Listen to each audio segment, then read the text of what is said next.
Shall we start? Shanti, shall we start? Friends, as usual, we'll do English and Hindi. Just be patient. Please, can we start, please? Friends, we have today two historical, I would say, colossal judgments by the Supreme Court. They are judgments which have exposed the unholy, undemocratic, and ugly nature, the underbelly and the backbelly of the BJP. Today, friends, the BJP has lost on all fronts, on many fronts. Legally, morally, ethically, politically.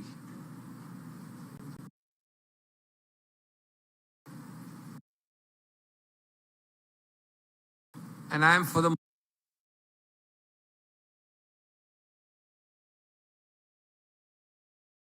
moment in this opening clubbing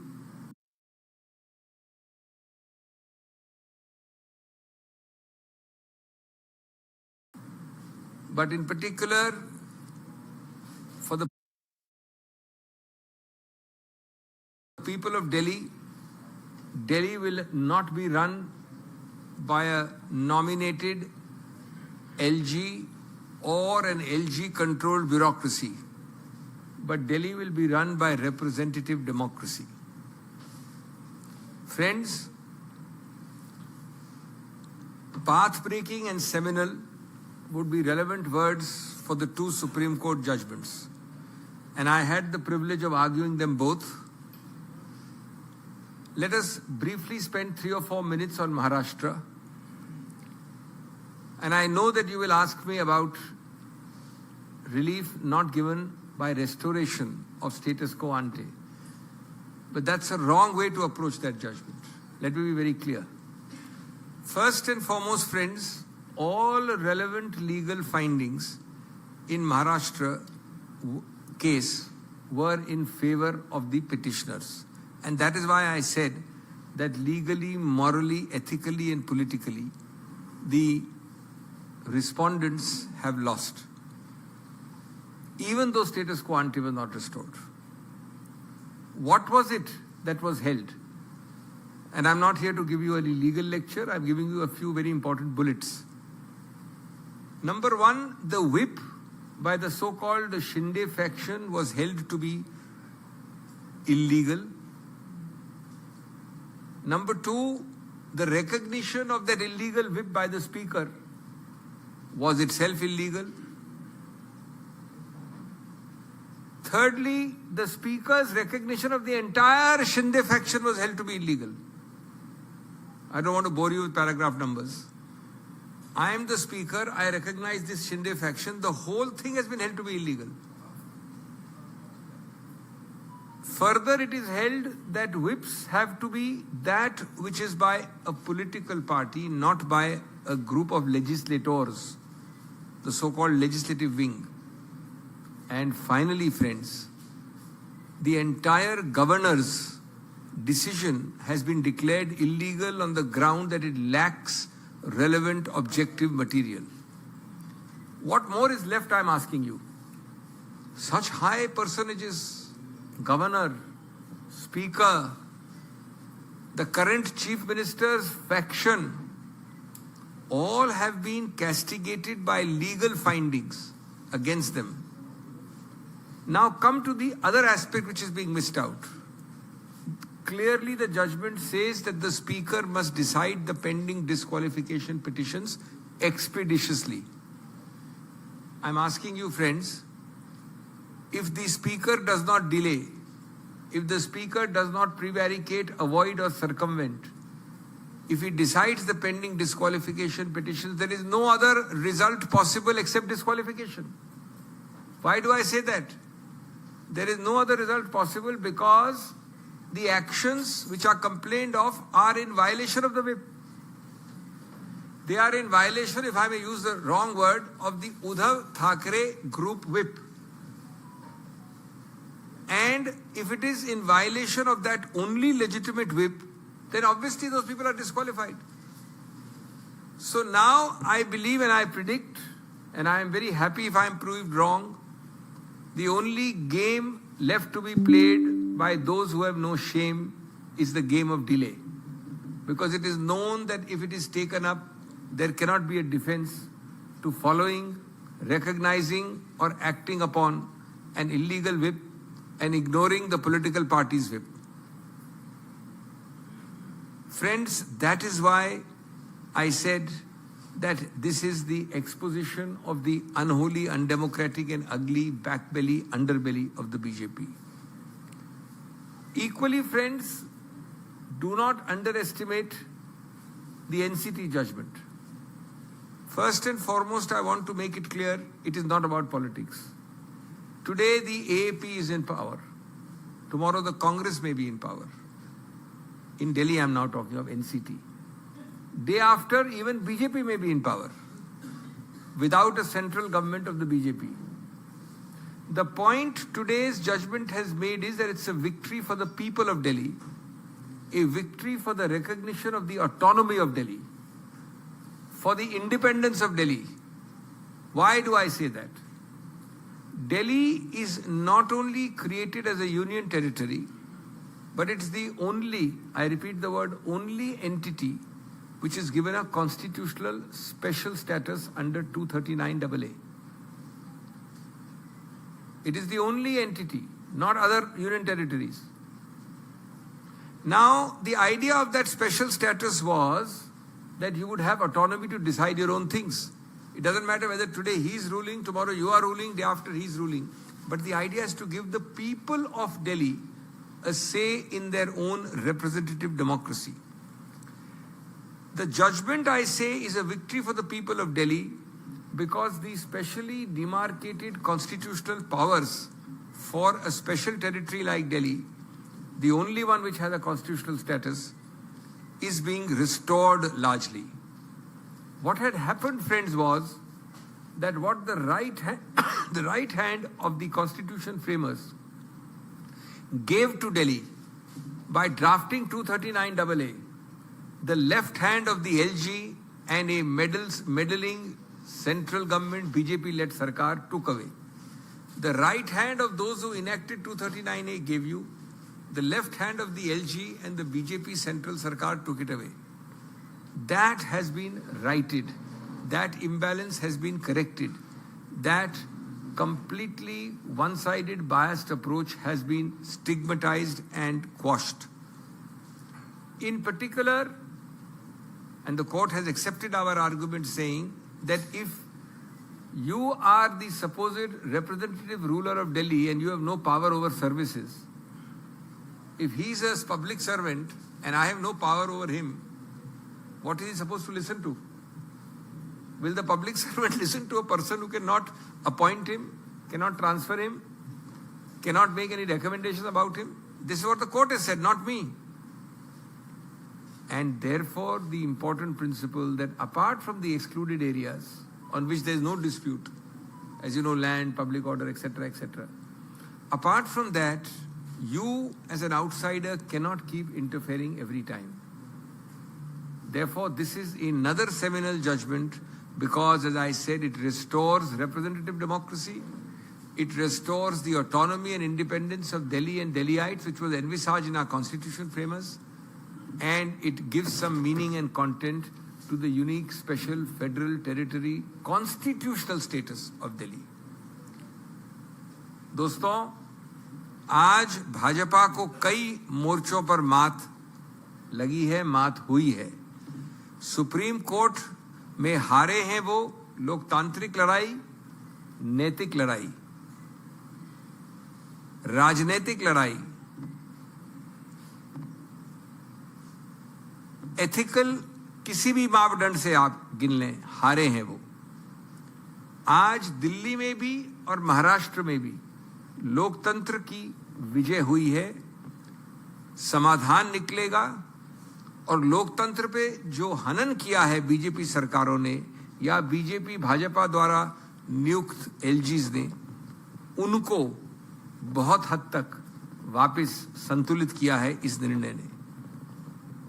Bhajpa ने जो संघवाद पे सीधा हमला मचाया है दिल्ली में, उसको वापस संतुलित किया गया है। एलजी और गवर्नर्स के रोल, एलजी दिल्ली में, गवर्नर महाराष्ट्र में, उनके रोल पे एक बहुत बड़ा प्रश्न चिन्ह लगा है भाजपा के कहने पे, भाजपा के आदेश पे। आज इन सब चीजों से लोकतंत्र को किस प्रकार नहीं चलाना चाहिए, भाजपा की उस प्रवृत्ति को एक्सपोज किया गया है और एक प्रकार से एक बहुत उच्चतम स्तर पे भाजपा के एंटिक्स को, उनके मजाकिया व्यवहार को एक तमाचा लगाया गया है। दोस्तों, मेरा सौभाग्य था कि मैं इन दोनों केसेस में मैंने पैरवी की थी।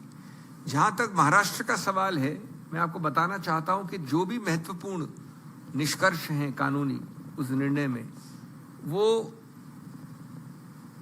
पक्ष के पक्ष में है, जिन्होंने याचिका दी है उनके पक्ष में है। क्या बचा है इसके बाद? आपने उस निर्णय में यह होल्ड किया, एक नंबर, कि जो व्हिप होती है वो राजनीतिक पार्टी वाली होती है, विधायिका पार्टी वाली नहीं होती है। दो, जो whip so called Shinde faction ने जारी की है वो गैर कानूनी है। मैं दोहरा रहा हूं, गैर कानूनी, सीधा प्रत्यक्ष 5 जजों की खंडपीठ ने कहा है। नंबर 3, जो माननीय स्पीकर, और आप स्पीकर की बात कर रहे हैं, सो कॉल्ड शिंदे फैक्शन को वैध माना है, उनको रिकॉग्नाइज किया है, वो पूरी तरह से गैर कानूनी है, असंवैधानिक है। नंबर 4, राज्यपाल जी, माननीय राज्यपाल, इतने बड़े ओहदे के पदाधिकारी, उन्होंने जो निर्णय लिया कि आप फ्लोर टेस्ट करेंगे अमुक तारीख को, वो फ्लोर टेस्ट पूरी तरह से गैर कानूनी है। उनके पास कोई तथ्य नहीं थे ये फ्लोर टेस्ट का आदेश देने के लिए। अगर इन चारों चीजों को आप जोड़ दें तो मैं पूछना चाहता हूं आपके जरिए कि बचता क्या है? क्या ये राजनीतिक, कानूनी, नैतिक, कुछ भी कह लीजिए, एक तमाचा नहीं है? क्या जितने भी महानुभाव हैं जिनके नाम लिए गए निर्णय में, वो इस प्रकार की सस्ती राजनीति के शिकार नहीं हुए बीजेपी के कहने से? और अगर वापस श्री उद्धव ठाकरे को बरकरार नहीं किया गया, उसका महत्व बहुत कम हो जाता है। जो मूल बात वो ये है कि इस निर्णय में लिखा है कि आपको माननीय स्पीकर जल्द से जल्द जो डिस्क्वालिफिकेशन की याचिकाएं पड़ी हैं, लंबित हैं, उनका निर्णय करिए। अब मैं आपसे एक महत्वपूर्ण प्रश्न पूछ रहा हूं आपके जरिए। अगर माननीय स्पीकर विलंब न करें, सत्य का मार्ग लें, कानून और संविधान का मार्ग लें, और वो उठाते हैं इतने सारे लोगों की एक याचिका कोई भी, तो क्या डिस्क्वालिफिकेशन के अलावा उनके पास कोई भी विकल्प है? संभव नहीं, उनको डिस्क्वालीफाई करना ही पड़ेगा। क्यों? क्योंकि उन्होंने एक ऐसे व्हिप के आधार पर एक्शन लिया है जो गैर कानूनी है, और एक ऐसे व्हिप को इग्नोर किया है जो कानूनी है। तो अगर आप व्हिप के उल्लंघन करेंगे तो निश्चित रूप से डिस्क्वालिफिकेशन तो ऑटोमेटिक होता है, इसका कोई डिफेंस नहीं है। इसलिए मैं आपको एक भविष्यवाणी कर सकता हूं कि जो चाल चरित्र चेहरा आपने बीजेपी सरकारों का और बीजेपी के आदेश देने वाले उच्च पदाधिकारियों का देखा है, उसके अंतर्गत आदेश बड़ा स्पष्ट होने वाला है कि जितना विलंब कर सको करो, जितना अवॉइड कर सको करो, जितना निर्णय ऐसा करो कि निर्णय न हो वो करो, यानी निर्णय करने वाला निर्णय ये करो, क्योंकि निर्णय सिर्फ एक तरफ हो सकता है और गलत निर्णय करेंगे आपको चुनौती होगी उसकी। ये दुर्भाग्य है इस देश का, लेकिन मैं चाहूंगा कि मेरी भविष्यवाणी गलत हो। अगर आप दिल्ली की तरफ चलें, वहां राज्यपाल थे, यहाँ एलजी हैं, कोई ऐसा मुद्दा नहीं है जो याचकों ने उठाया हो, उसमें से एक भी मुद्दा उच्चतम न्यायालय ने नकारा हो याचकों के विरुद्ध, सबको माना है। और इसकी एक मूल बात है जो मैं आपको बता दूं। दिल्ली की सृष्टि की गई सिर्फ यूनियन टेरिटरी की हैसियत से नहीं, इसकी सृष्टि की गई एक विशेष एंटिटी के आधार पर, जो एक संघीय फेडरल एंटिटी है, और सिर्फ एक ही ऐसी एंटिटी है भारत में जो संविधान के अंतर्गत बनाई गई है, और यूनियन टेरिटरीज को ऐसा विशेष स्थान नहीं दिया गया संविधान के अंतर्गत। इसका दूसरा कारण क्या था? इसका दूसरा कारण था कि अनुच्छेद 239 और इत्यादि इत्यादि जो हैं, AA एक्सेट्रा, उनके अंतर्गत आपको सबसे ज्यादा स्वायत्त मिले, ऑटोनॉमी मिले, स्वायत्तता मिले। नंबर 3, इसका उद्देश्य था कि आप लोकतांत्रिक गणतांत्रिक चुनाव के आधार पर जो भी अपना मत रखना चाहते हैं उसको रखें। ये तीनों चीजों को इस गैर कानूनी असंवैधानिक व्यवहार द्वारा बीजेपी की केंद्र सरकार ने नगण्य बनाने का प्रयत्न बार बार किया है। मूल मुद्दा यह है दोस्तों, आज एपी की सरकार है, कल कांग्रेस की सरकार दिल्ली में हो सकती है, परसों बीजेपी की सरकार भी हो सकती है, जब दिल्ली में बीजेपी की सरकार न हो। किसी की सरकार हो वो मुद्दा नहीं है। मुद्दा यह है कि क्या दिल्ली के ढांचे में वो स्वायत्तता मिलेगी जो हमारे संविधान निर्माताओं, इस प्रावधान के निर्माताओं का संपूर्ण और एकाकी उद्देश्य था। उद्देश्य तो बना दिया, लेकिन उसको हमने कार्यान्वित करने में पूरी तरह से नगण्य कर दिया। दिन प्रतिदिन वहां पर राज्यपाल, तो यहां पर एलजी ने हस्तक्षेप करके, असंवैधानिक हस्तक्षेप करके इस पूरे सिद्धांत को नगण्य किया है। उसको आज संतुलित रूप से हर पक्ष में, एनसीटी को जो विरोध कर रहे थे, एलजी का पक्ष, केंद्र सरकार के पक्ष को इस निर्णय ने निरस्त किया है।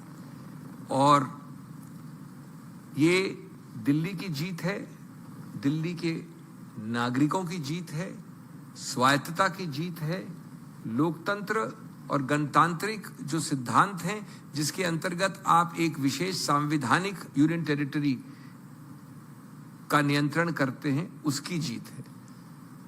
और दोनों केसेस में एक बहुत बड़ा कानूनी, नैतिक, राजनीतिक, मौलिक तमाचा है बीजेपी में। धन्यवाद।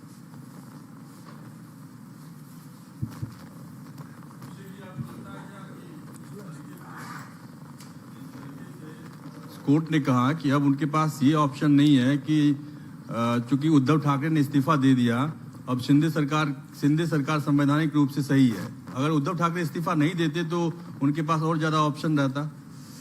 मैं जानता हूं कि आप उस एक वाक्य को उठाएंगे, मतलब आपको गिलास 10 में से 9 हिस्सा जो भरी हुई है वो दिखती नहीं है, जो एक हिस्सा खाली है वो दिख रही है।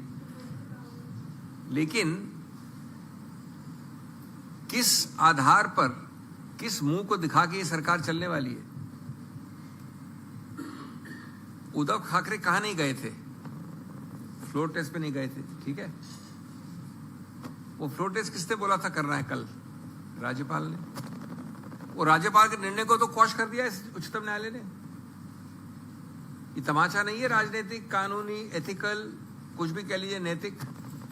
स्पीकर ने क्या किया? स्पीकर ने कहा कि नहीं, ये फैक्शन सही है, ये सिंघवी का फैक्शन सही नहीं है। क्या उसको निरस्त किया? बिल्कुल किया। क्या ये तमाचा नहीं है?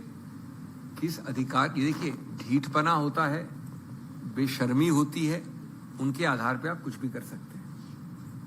और अब मैं कह रहा हूं आपके सामने कि हिम्मत है तो माननीय स्पीकर डिस्क्वालिफिकेशन जितनी भी याचिकाएं उसमें तुरंत यानी हफ्ते 2 हफ्ते में निर्णय करें। दूध का दूध, पानी का पानी साफ हो जाएगा। किस आधार पे वो स्पीकर ये कहने वाले हैं कि ये डिस्क्वालिफिकेशन याचिकाओं को वो नहीं अलाउ करेंगे?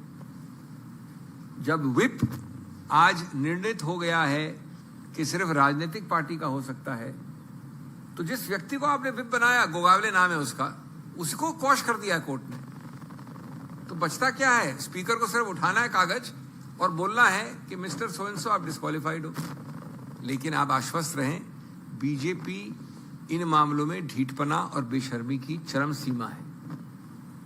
मुझे कोई इसमें संदेह नहीं है कि इसको लंबा खींचने की प्रक्रिया शुरू हो गई है, तो करें। मैं समझता हूं इन सब चीजों का खामियाजा अंततोगत्वा आपको इसमें चुकाना पड़ता है। इसका मतलब जनता के सामने, और आपके जरिए मैं जनता की तरफ संकेत कर रहा हूं। हर चीज कानून और आदेश से नहीं होती, कुछ खुद की शर्म होती है, कुछ जनादेश की शर्म होती है, कुछ जनता की शर्म होती है, कुछ आंख की शर्म होती है।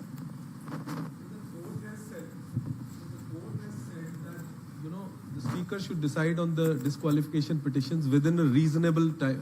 That's right. So what is this reasonable time? Would you spell this out? Reasonable people know what a reasonable time is reasonable. Unreasonable people find that no time is reasonable, especially when their governments are about to fall. People will decide this. These are petitions pending for 1 year. You tell me how long you, as a non-lawyer, layman, uneducated in law, will take to pick up a petition and decide it. Speaker का तो ये काम ही है। आप ये मान लें आप बाहरी आदमी हैं, लेमैन हैं, नहीं जानते इसका कितना टाइम लगता है इसमें, लेकिन आप उसके कारण से नहीं करेंगे। आप रीजनेबल टाइम की नई परिभाषा निकालेंगे, क्योंकि रीजनेबल टाइम पे आपकी सरकार आधारित है, अनरीजनेबल टाइम पे। और मैं समझता हूं हर चीज कोर्ट नहीं कहती है, ये हम तुरंत चुनौती देंगे जैसे ही समय रीजनेबल से अनरीजनेबल होता है, या निर्णय सही से गलत होता है, या संविधान के और जितने भी आत्माएं हैं और सिद्धांत हैं और कन्वेंशन है उनका उल्लंघन होता है। तो सब जानते हैं कि ऐसे खेल खिलवाड़ के ऊपर भी उच्चतम न्यायालय बैठा है। So the speaker has responded to whatever the Supreme Court had to say, saying that the Supreme Court has only pointed out to some procedural issues, and the important underlining fact is that the political authority remains with CM Shinde and the government is intact. So one can... Nobody is disputing the second part of your sentence. But if the first part of your sentence is correct, and I respect the office, not the occupant, the first part of your sentence can't be correct. Otherwise, what you are saying is that the speaker is an uneducated, illiterate person, which I never like to say.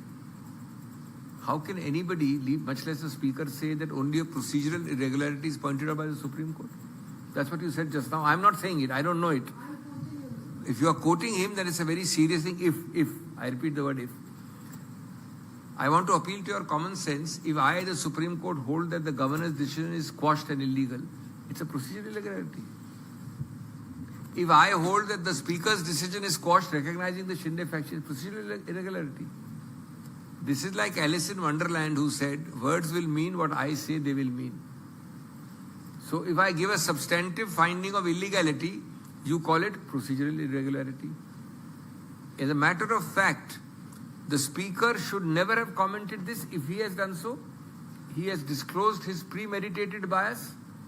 He has disclosed an ignorance of constitutional convention, and it shows that he has not even heard the judgment, much less read it. And it is a trailer of what is to come. The speaker is bent upon prolonging this government's illegal life by not deciding the pending petitions. I can't be more harsh and clear. Singhvi जी, मेरा सवाल दिल्ली के संदर्भ में है। क्या आज जो supreme court की संवैधानिक पीठ ने जो ऑर्डर दिया है, जो फैसला दिया है, उसमें 3 चीज़ों को, law and order, public and land के अलावा, ये जो कन्फ्रंटेशन चलता था एलजी वर्सेस आप गवर्नमेंट, उसमें क्या अब ये सारा मैंडेट चुनी हुई सरकार के पास है, अपॉइंटमेंट का और तमाम जो बाकी ऐसा है, या उसमें अभी भी कोई वेग है? क्योंकि देखिए ऐसा है, संविधान तो चेंज नहीं हुआ ना आपके सामने, कोई संवैधानिक संशोधन तो नहीं हुआ। ये अधिकार क्षेत्र तो हमेशा से ही लोकतांत्रिक सरकार के पास था, लेकिन एक अवैध गैर कानूनी तरीके से अगर केंद्र सरकार के आदेश पर उनके पिट्ठू, जिनको आप नॉमिनेटेड एलजीज कह सकते हैं, गलत काम करते हैं, तो आज चेतावनी दी उच्चतम न्यायालय ने कि जो ओरिजिनल शुरुआत का इरादा था संविधान के बनाने वालों का, वो ये था। इसके बाद भी अगर आप ढीठ हैं और बेशर्म हैं तो वापस वैसा करेंगे आप। बीजेपी कह रहे हैं कि अभी भी फाइनेंशियल मैटर में पहले एलजी का अप्रूवल, पहले ये फैसला ले लेते थे और फिर फाइल भेजते थे, अब अभी भी फाइनेंशियल ये मैटर बताइए कहाँ लिखा है ये? बीजेपी ये आर्गुमेंट दी। बीजेपी क्या संविधान है? बीजेपी की क्या सुपर उच्चतम न्यायालय है? क्या land, law and order and public order financial होता है? आप तो सिर्फ वो कह रहे हैं कि बीजेपी जैसे कोई मास्टर है। अक्षर तो आप भी पढ़ सकते हैं, मैं भी पढ़ सकता हूं। कहाँ लिखा है फाइनेंशियल होता है ये? कोई प्रावधान है कि हर वित्तीय मामले को पहले एलजी डिसाइड करेगा तो फिर लोकतांत्रिक सरकार कैसे चलेगी? आपको बाथरूम बनाना है तो भी वित्तीय मामला होता है, आपको छींकने जाना है तो भी वित्तीय मामला होता है, तो लोकतांत्रिक सरकार चलेगी कैसे? मैं नहीं कह रहा हूं कि ये कहा है उन्होंने, आप कह रहे हैं कि उन्होंने कहा है। अगर किसी ने ये कहा है तो वो अपनी संवैधानिक लैक ऑफ नॉलेज और अपनी संस्कृति बता रहे हैं।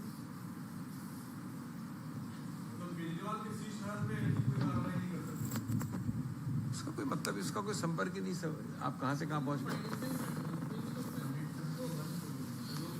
मैं देखिए जिस निर्णय की आज बात हो रही है उसमें इसका कोई दूर दूर तक भी सरोकार नहीं है। वो एक अलग प्रक्रिया है, जब आएगी तो हम बात करेंगे उसकी। इसके बाद ऐसे किसी चीज को फेंकने से क्या फायदा? Okay, anything else? Thank you. कल बात करेंगे, कल बात करेंगे। अधिकार क्षेत्र भी किसी और का होगा बात करने का। नहीं, आने वाला कल है ना, कल, आज और कल।